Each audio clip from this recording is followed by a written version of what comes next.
Well, hey there, you're on the internet, I have some free time, and welcome to the Triple N Network, where all you newbie nib nerds can find all the news you'll need. Let's look at an ink today, shall we? Now, today's ink I have in cartridge form. It's by Private Reserve. American Blue. It's a very nice shade of blue. Yeah.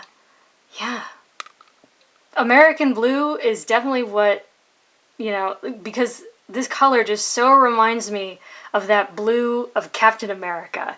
That was the first thing that kept coming to mind whenever I was writing with it, so I thought that was quite pleasant.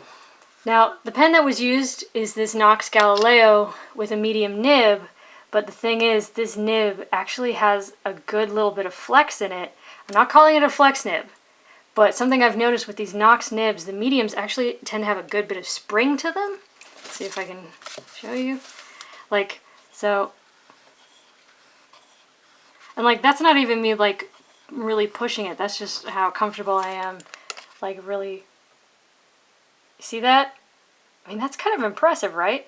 This is not American Blue anymore, but...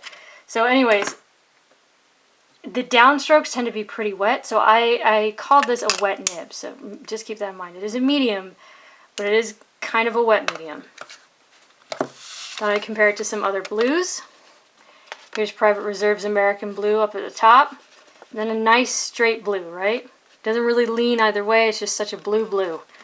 Next is Noodler's Blue Eel. As you can see, it's just a touch lighter, but it does have a bit more shading to it. Next is Noodler's Liberty's Elysium, which I'd say is sort of in between these two. And then Diatramentus Indigo Blue, which I don't know if this will come through, but sort of in the thinner parts has just the teeniest little lean towards green in some places, slightly darker. And Diamine Asa Blue, which is slightly lighter than all of these, but it's really pleasant, shades wonderfully. But yeah, so there you go. Let's look at the chromatography, which, yeah, as you can probably tell, not in an overabundance of water resistance, but yeah, you can't even really see where the initial drop was. All really flees, and then the dried version is just the same. You still can't tell where it was originally. But yeah, not much in there except just blue, and more blue. Top down in density, Clairefontaine 90 grams per square meter. I'm going to try and get this real still so you can get a nice look at it. Such a nice blue, right? I mean, it's a good medium blue. It's not a light blue, it's not a dark blue. Just such a nice, straightforward blue. And here, in that loop-de-loop, you can kind of see the line variation again.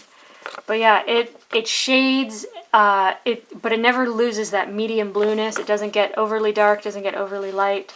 There is a tiny bit of red metallic sheen in the scrubby, but it's more hazy than halo-y, so it's going to be impossible to get on camera. But 10 seconds to dry. Such a lovely blue, right? There's no bleed, no feather, no spread. I said there's mild echo, but I really don't see any. And I wouldn't expect it, because this isn't the darkest blue, and this is very dense paper. But very well behaved in that regard. But again, essentially no water resistance. That's really gone. So, next up is Rhodia, 80 grams per square meter. Again, such a lovely blue. You do get some of that shading. So nice. 9 seconds to dry. I said no bleed, feather, or spread where reasonable, because I could see this little bit of sheen all throughout, and I tried to lay it on really thick in the scrubby to increase the chances of my being able to get it on camera, because there is this little bit of red metallic sheen on there. But of course, I nearly got through the paper laying it on thick. So, yeah, still just such a wonderful color. This is such a lovely blue. I really enjoyed it. Not a lot of water resistance. That's really gone. Yeah, really not any echo to speak of. Next is Tomoe River Paper, where I feel like because of how this paper works, how it makes sort of ink pool in a certain way, it almost looks just a touch lighter. But yeah, still just a lovely straightforward blue.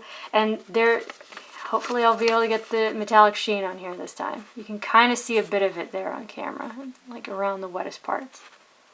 But the thing is, it's all through the words as well. It's just unfortunately not coming through. But here it took 11 seconds to dry. I really enjoyed this combination. This ink and this pen on this paper was just fantastic. Really great. I said there is some echo potential because this is very thin paper. Now, echo is always something that's to taste, but yeah, it's if you're really sensitive to it, if you are one of those people that has to write on both sides of the paper, I don't know, maybe an extra fine, maybe a drier one, but yeah. Tomoe River loves to let ink just slide away, and that's definitely what happened here. There's pretty much nothing left. Well, kind of. Now, next up is really not good 20-pound copier paper. I feel like if you compare it, you can see that there is a good bit of spread. The line width got much broader.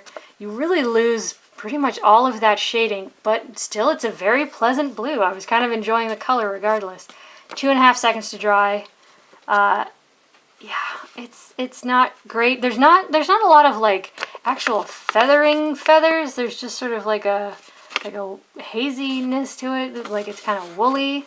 But yeah. And the bleed wasn't as bad as I was expecting. You do get some little dots nearly coming through. There's not as much echo as I was anticipating.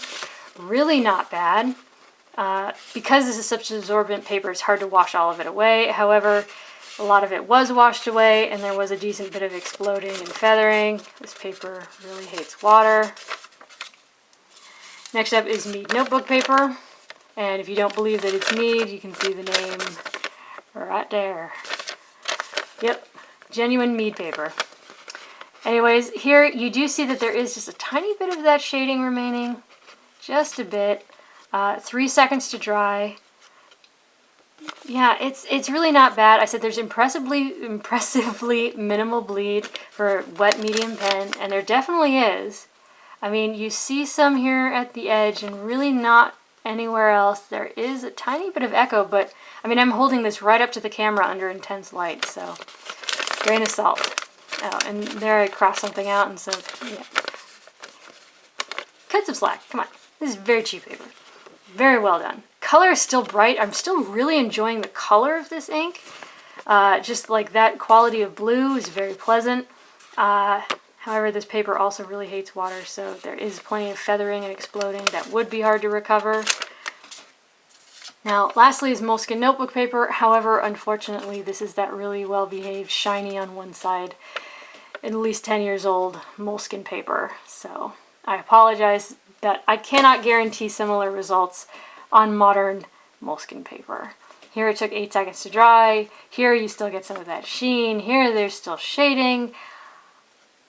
I honestly can't remember how it behaves on regular Moleskine paper. I may have to test it again, but yeah, like in many of the other tests we saw, there is really not any water resistance. I wish all Moleskine paper was like this. Anyways, there you go for your consideration. Private Reserve American Blue. If you're a Captain America fan, you'll love this color of blue. It's fantastic. It's a great medium blue. It is fairly saturated. When you lay it on thick on the nice papers, you can definitely see some red sheen, which will definitely evoke that Captain America feeling. But yeah, it's just not the best at standing up to water. So, yeah. And it didn't bleed on the cheap papers nearly as much as we've seen most other inks do. So, yeah, I mean, this is definitely one of my favorite Private Reserve inks. For your consideration from the Triple N Network, if you liked the video, please give it a thumbs up. If you'd like to see more, please subscribe to the channel. And thanks for watching. Bye.